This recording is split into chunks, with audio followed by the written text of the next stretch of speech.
Diablo, qué votado nos habían dado. Cuando este programa necesita un cuarto bate. Sí, pues no había votado, nos había abandonado. Bueno, porque lo tenemos ahí de reserva. No, para no, cuando no, hay no. cuando hay que traer un emergente y dar un jonrón al estilo Juan Soto, entonces tenemos a Servio Tulio No, Cataño no, no es así, Guzmán. no, a los amigos se les da cariño. Buenas tardes, Servio Tulio. Jóvenes, buenas tardes y gracias por siempre tomar en cuenta las opiniones de la Fundación. Sin duda que en este momento valoramos, yo la valoré desde el momento mismo en que vi las declaraciones sobre la situación de Carlos Pimentel, un análisis muy juicioso, muy comedido, pero ajustado a lo que demanda el país en este momento. Me gustaría escuchar tu opinión luego de la renuncia de Carlos Pimentel. Bueno, y renuncia que yo creo que toda la sociedad dominicana saluda, ¿verdad? Sí. Porque resuelve un problema. Además, no deja de ser un acto de buena fe de parte de él a favor de su presidente, digámoslo de esa forma, porque se le iba a presentar al presidente una situación muy difícil, con una destitución, en fin, en medio de todo lo que ha sido este debate. El tema es que ustedes saben que la ley de alianza pública y privada, frente al debate que se dio de que él ocuparía esa posición sin ningún tipo de remuneración, el tema era que lo más relevante de la discusión ni siquiera era eso, porque a fin de cuentas esa es una disposición que establece la ley de función pública, la propia Constitución, pero la ley de alianza pública y privada es la que prohíbe de manera clara que quien ocupe esa posición no puede desempeñar ningún tipo de cargo o empleo de cualquiera que sea la naturaleza desde el gobierno. Ahí comenzaba a darse la primera situación, se comenzaba a presentar el primer conflicto.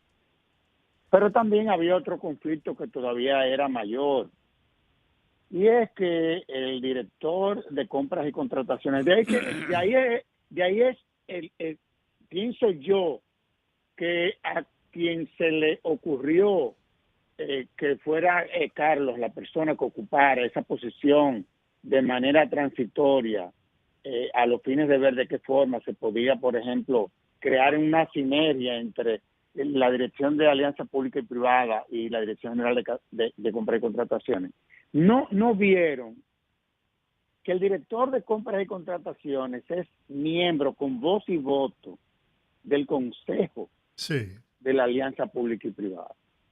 Imagínense ustedes el conflicto que se le iba a dar cuando él, en medio de una decisión que se tuviese que tomar, cómo era que él iba a actuar, si como director de compras y contrataciones o como director de la Alianza Pública y Privada. Ahí comenzaba el problema. Y el inhibirse no era la solución, como él planteó en principio. Y menos el de nombrar a uno que lo sustituyera. Claro.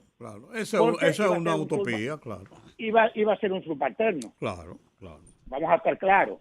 Una de las razones por lo que los consejos o las comisiones de compras y contrataciones en este país históricamente no funcionaban, y algunas todavía siguen sin funcionar, es porque generalmente están compuestas esas comisiones por subalternos de las instituciones que la dirigen.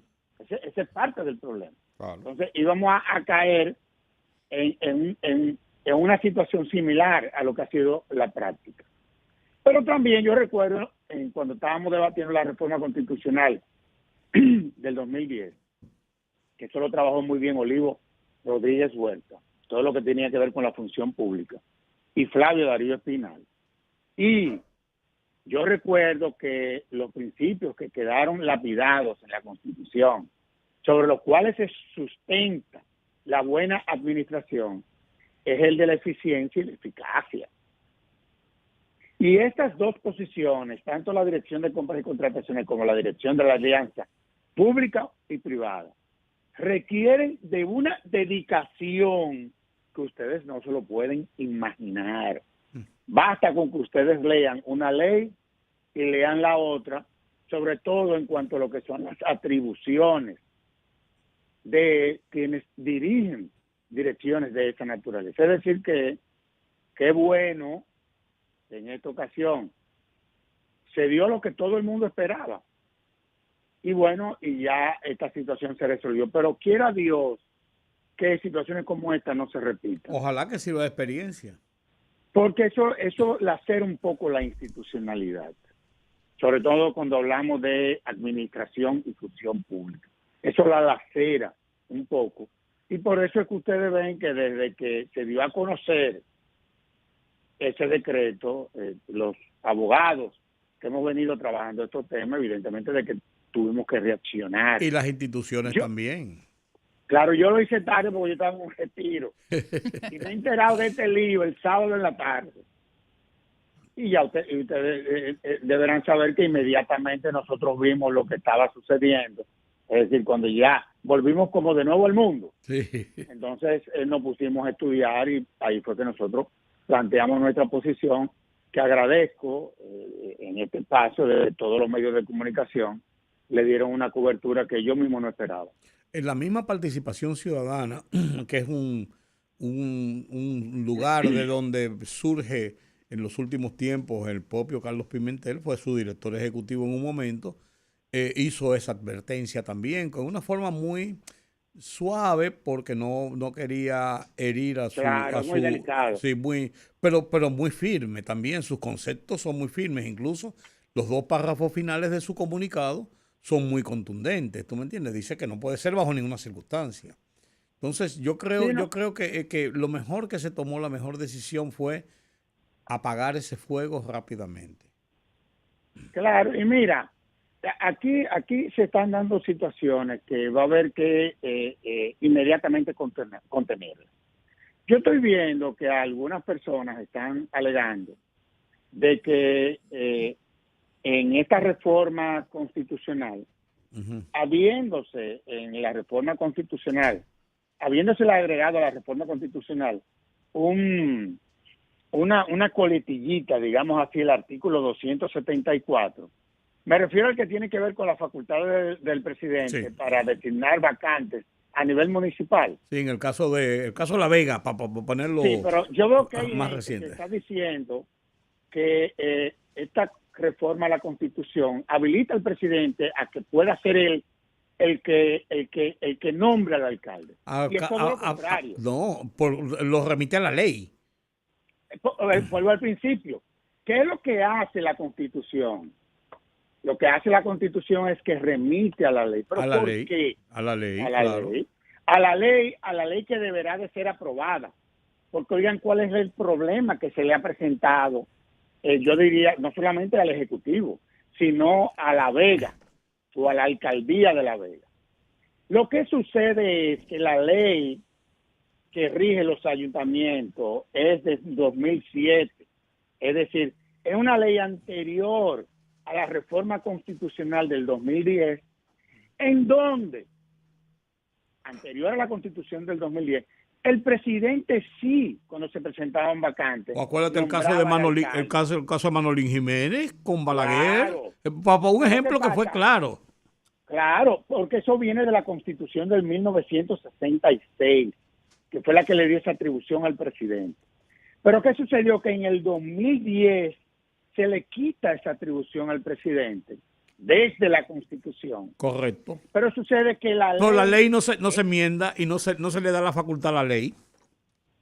¿Qué sucedió? Que la ley que existía, que era conforme a la Constitución del 66, no se corresponde con lo que la Constitución como atribución le da al presidente.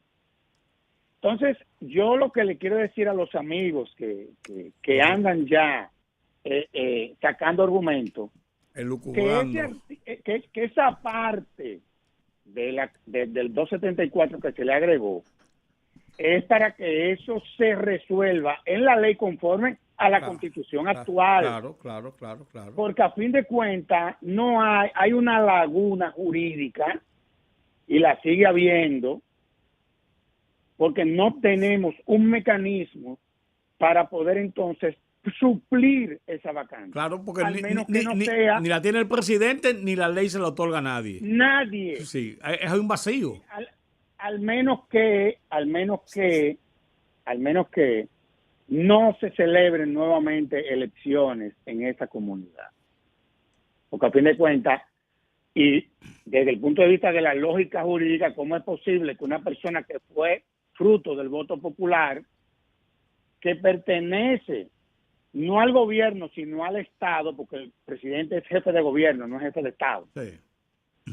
¿Cómo es posible que entonces el que preside un poder que no tiene, en principio, que ver con los ayuntamientos, porque no son instituciones del Ejecutivo, cómo es que va a terminar nombrando a una persona que renunció, que murió?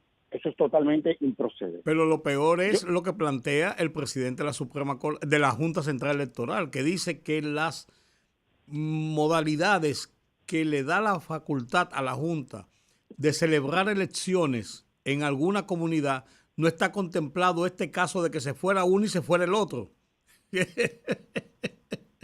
Pero yo creo que, bueno, esto, una diferencia de criterio. Oye, con él. Esto es un lío. No, pues esto es un lío, Servio Tulio. Honestamente hablando, ese argumento yo no lo entiendo del presidente de la Junta Central Electoral. Él dice que no está en las atribuciones que dice, por esta y esta, no se plantea ese caso, y entonces que no saben cómo organizar realmente unas elecciones en ese sentido. Yo no. Esto es un lío que va a haber que buscar la forma. Bueno, pero de ahí la necesidad de que, y yo creo que fue importante, que en esta reforma se le pusiera esa coletilla al 274, a los fines de que sea el legislador, lógico, nada, que le busque una salida institucional a él. Claro. No puede nombrar a ese alcalde, es el presidente. El presidente no, el presidente no puede. No lo puede. No, está planteado claramente, es tácito lo que indica el presidente. Porque cuando yo veo que esta reforma constitucional habilitó al presidente para poder suplir la vacante de alcaldes de la Vega, digo yo, ay Dios mío. No, ese que yo no supe leer bien. No, ese era el transitorio que quería meter la diputada, ¿tú te acuerdas? Oh, eso fue también una grosería de buenas a primeras. De hecho, he escuchado hoy entrevistas de abogados reconocidos constitucionalistas que establecen que si, como se aprobó la Constitución, el presidente tendría la facultad de decidir quién va a No, por eso es lo que está diciendo Servio Tulio. No, lo refiere a que el legislador establezca por la ley la facultad, no el presidente. Porque a fin de cuentas, aquí lo que hay que modificar la ley del 2007 de los ayuntamientos. A los fines nada de buscarle una salida institucional. Claro. Y que deje de decir que es el presidente. Porque no puede ser el presidente, porque es que la Constitución se lo prohíbe. Así mismo no está dentro de sus atribuciones. Así mismo es. Ese texto, para que ustedes sepan, de la Constitución, lo trabajó Milton Rey Guevara y Flavio Darío Espinal, esa parte. Y si la vicealcaldesa osara por retirar su renuncia y volver. No, pues ya renunció. Ya renunció. Ya.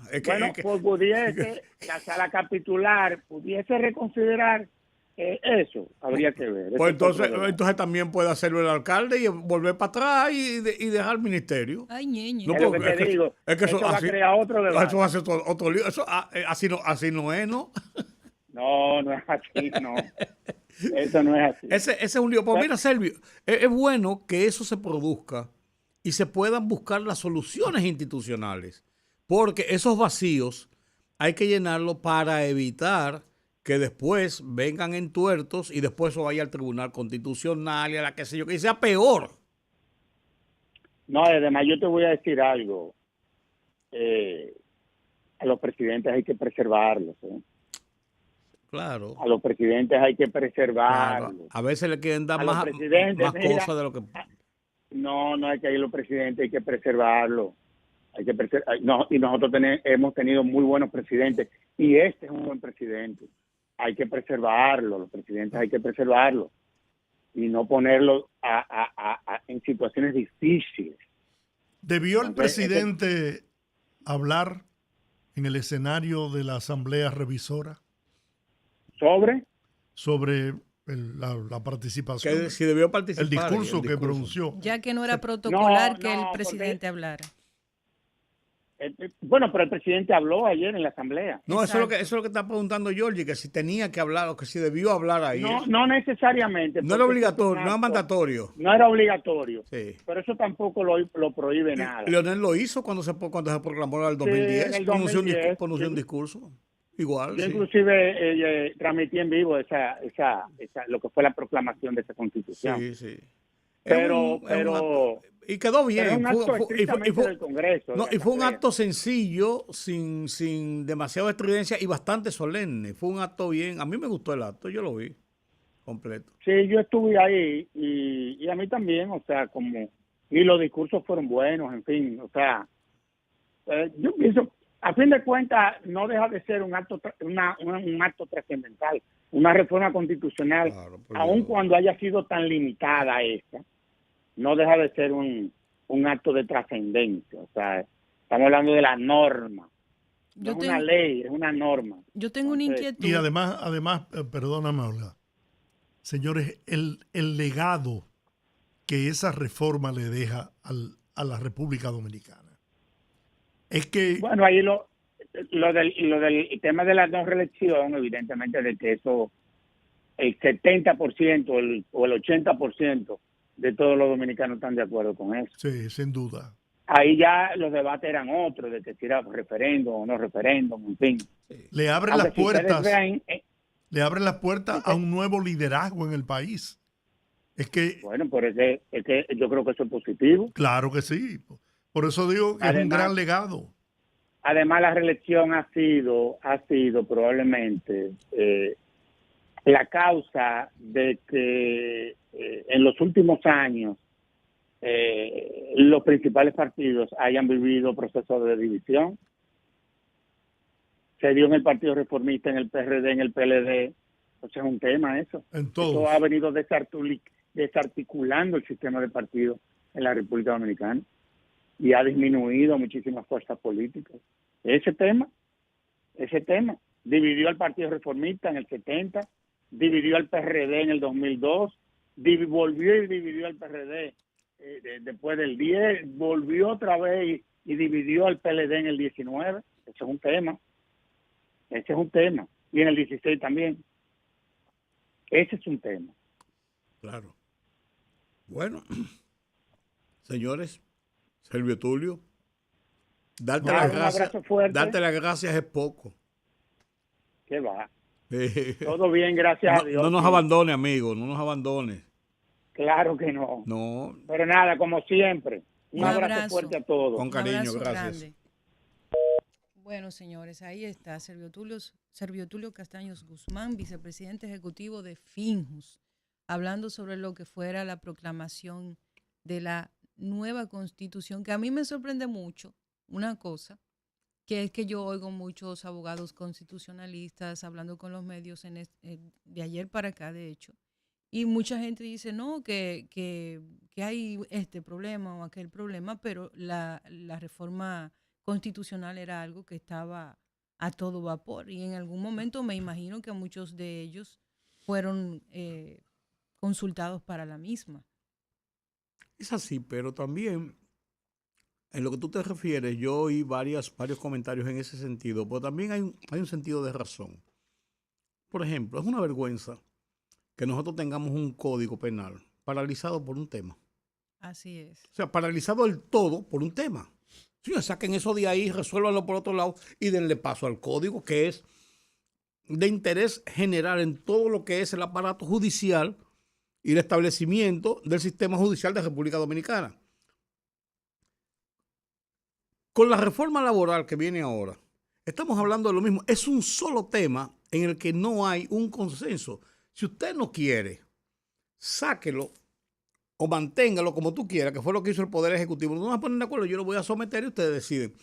Sáquenlo, pero no paralicen todo lo demás por un tema. Porque en el caso de la reforma constitucional, si tú te pones a ver, a final de cuentas, ¿cuál era la objeción de la reforma constitucional? Principalmente por la parte política opositora. Dos temas.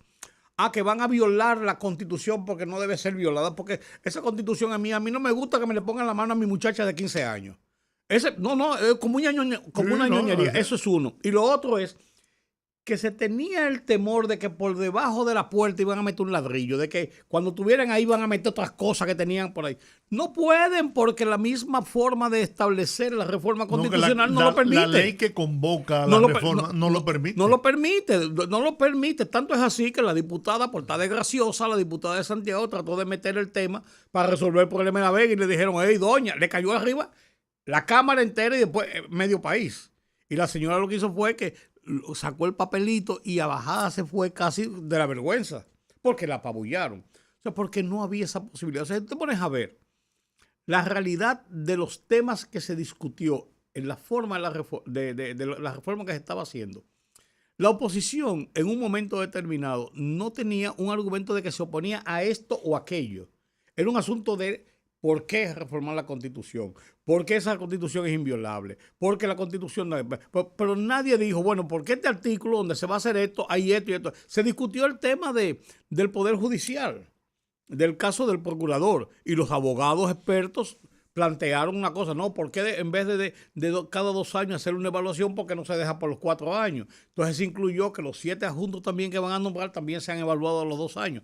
O sea, porque había una serie de cosas que podían ajustarse. Pero ese fue quizás el único tema. Y el otro fue el de los diputados y ellos por su propio interés, que no querían que le quitaran 52 y terminaron negociando para que nada más le quitaran 20. Pero en sentido general, ¿cuál fue la discusión de la reforma? De los temas de la reforma. O sea, tú te pones a verlo y dime cuál fue la discusión. No había una discusión sobre eso. Había una suspicacia de que podían meter un ladrillo por debajo de la puerta. Yo creo que... Había otra cosa de que yo no quiero que esa niña me la toque porque esa muchachita yo la crié tiene 15 años. Yo crié a esa muchachita y el que me le pone la mano lo mato. No, eso era. Ponte a buscar las declaraciones y las discusiones. Entonces, no me toquen mi Constitución. Ese era el principal objetivo. Entonces, tenemos que avanzar como país, por Dios. Y ese código, por ejemplo, yo pongo el caso del Código Penal, eso es una vergüenza, que ese Código Penal tenga 10 años dando vueltas, un código paralizado, y estamos usando un código viejo de cuando Cuca y Racatán, porque unos señores tienen miedo, unos de un lado y otro de otro, de fijar una posición sobre un tema importante y trascendente, pero si usted no puede, sáquelo, como se ha propuesto en otras ocasiones. Pero si tú sigues en eso, empantanado por un tema, cuando hay un consenso por todo lo demás, eso es un abuso a la sociedad. Y eso pudiera pasar, en este caso parece que hay más acuerdos y más fórmulas con el tema de la reforma laboral. Todo el mundo está de acuerdo con que el Código Laboral tiene 32 años y eso hay que modificarlo, porque es viejo. Porque hay que modificar una serie de cosas y introducir una serie de situaciones del trabajo que incluso la pandemia los aceleró, como es el teletrabajo y una serie de cosas. Los tiempos de trabajo, el tiempo de las vacaciones, el tiempo de las licencias, una serie de cosas. Entonces, si el tema de la cesantía es un punto, usted coge y lo deja en stand-by, aprueba tu código y entonces tú vuelves sobre eso. Entonces, tú no puedes someter a la sociedad a eso. Que incluso el sector trabajador, lo dijo aquí Pepe Abreu, está en disposición de que con el tiempo se revise y se elimine la cesantía. Claro, hay que buscar otras alternativas para compensar a los trabajadores cuando son despedidos. Que han hablado de 5 o 6 fórmulas que se aplican en muchos países. En muchos países. El seguro de desahucio, llevar a un tope la cesantía, de que a los 5 años, qué sé yo, ya llega un tope, de que sea escalonado la parte del pago de la cesantía. O sea, hay varias fórmulas que se aplican en muchos países. Entonces, eso se le buscará un bajadero. A final de cuentas, pues tú no puedes parar un código completo de modernizar un código por un tema. Ahora, ese tema es el vital para cada uno de ellos. Puede llegar a un acuerdo con el 98% de los términos. Cosas como esa, ¿tú me entiendes? O sea, nosotros tenemos que vestir pantalones largos. Ya somos una sociedad que ha avanzado mucho. Y por eso yo digo, yo me puse a ojear. Al principio, cuando la reforma constitucional, decía, pero ¿cuál es el problema de la bendita reforma? ¿Dónde está el maco? Yo pensé, te digo eso, que iban a asaltar el Congreso, iban a meter una cosa, iban a aprobar una cosa ahí, a punta de pistola. Eso es lo que tú pensaste. Porque ¿dónde estaba el maco? Es una política sin propósito. Mire, yo me quedo. Perdón, pero contrale, caramba. De hecho, eso era lo que yo quería conversar al principio, y me pareció increíble. Entonces tú no querías que habláramos del viejo San Juan. No, a mí me encantó. Pero me pareció increíble lo que dijo Servio Tulio en relación a que la aprobación de una constitución como la que tenemos en este momento, ya sea que usted esté de acuerdo o no, que no conozca bien, porque yo entiendo que la constitución estuvo en este proceso de reforma en un momento en donde la gente tenía la atención en muchos otros temas y quizás todavía falta un poco de socialización, de información al respecto.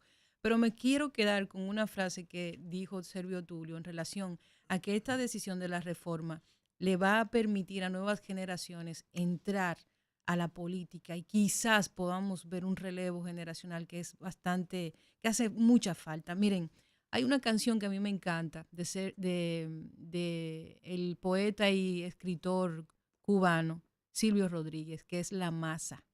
Que para mí la masa es una especie de una carta a uno mismo cuando uno tiene propósito, una declaración de propósito, de cuando uno tiene integridad. Y yo creo que esa canción tiene una estructura particularmente hermosa y fuerte y muy significativa para mí. Esa canción de La Masa fue escrita en el 79 y salió en Unicornio, que fue el tema, este disco en donde salió 3 años después esa canción. Y hay un verso de esa canción que a mí particularmente me llama mucho la atención, que me gusta, que es esa que está sonando. Vamos a oírlo. ¿Qué te parece? Oh, perfecto. Y de ahí nos vamos a la pausa. A mí que no me gusta Silvio, vamos a